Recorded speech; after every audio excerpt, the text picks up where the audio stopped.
Welcome along to The Deep Dive. We're the show that really tries to cut through the noise and give you actionable insights. We are AI-deas, and we're proudly presented under the Good Business Podcast banner. That's brought to you by the PHINMA-DLSU Center for Business and Society. And everything we do is driven by our core mission, exploring how business can genuinely be a force for good.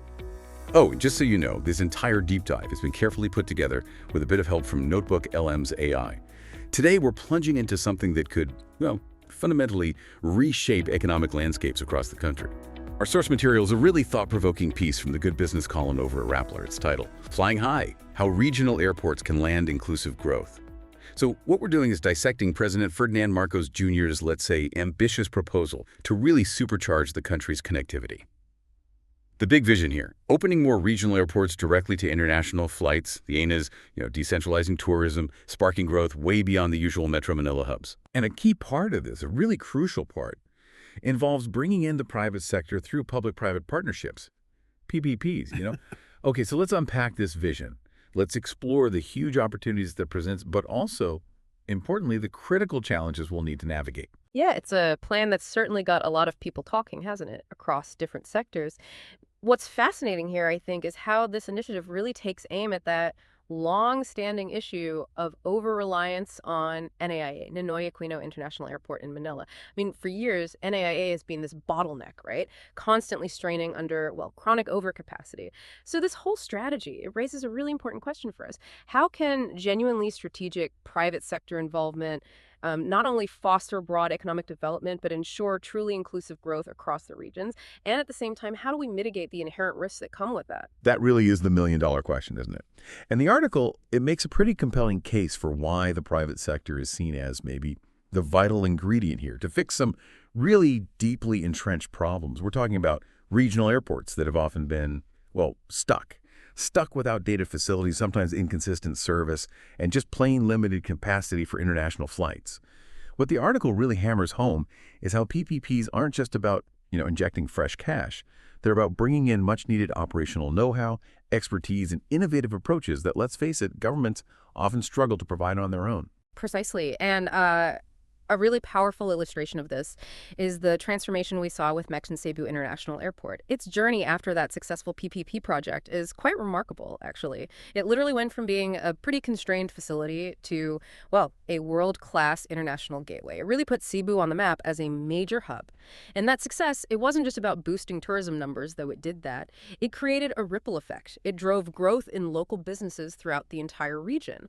So the hope then is that maybe replicating that kind of model in places like, say, Davao or Iloilo, or even Siargao, the surf spot, that could truly unlock similar opportunities, not just for economic development, but for better, broader regional connectivity, too. That ripple effect, that's where it gets really interesting for you listening, isn't it? Because beyond the immediate, glow up for the airports themselves, what the article emphasizes is how these PPPs can genuinely lighten the load on the public purse. Think about it. With private firms taking on development, taking on maintenance costs, public funds can then be strategically redirected, put towards other critical areas, maybe healthcare or education, things like that.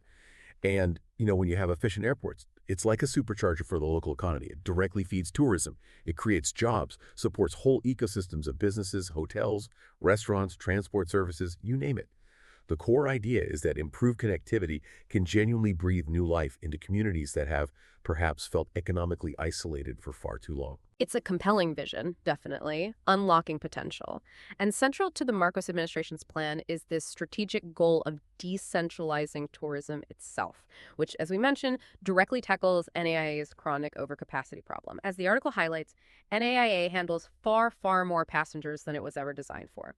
And that leads to those frustrating delays, the congestion, the operational inefficiencies that honestly slow down the whole country.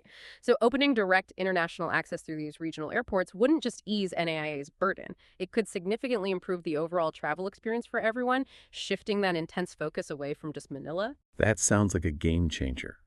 For travelers, sure, but for local economies too. Imagine, international visitors being able to fly directly to exactly where they want to explore.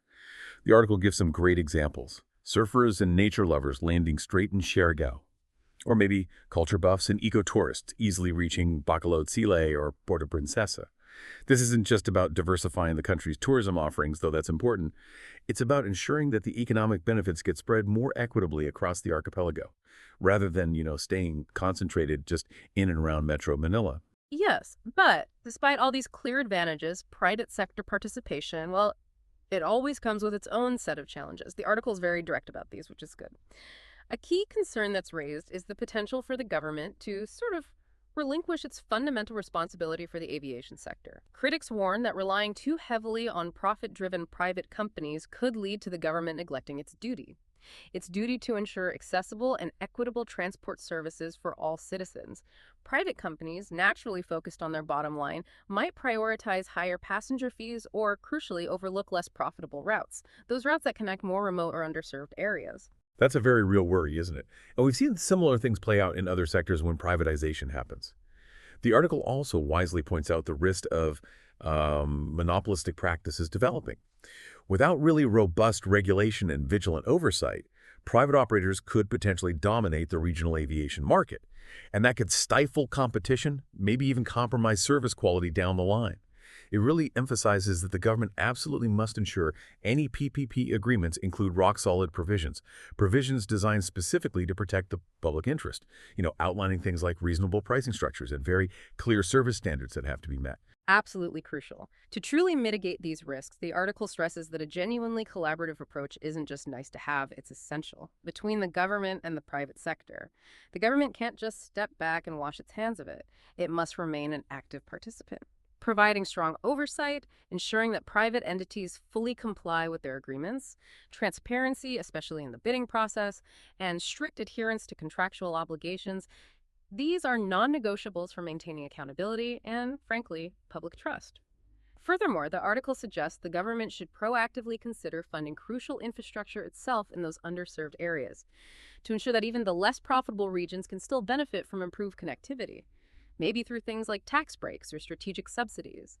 Incentives could also encourage private operators to serve those vital yet perhaps less commercially attractive remote destinations. So it's definitely not just about building airports then. It's about building them responsibly, thoughtfully.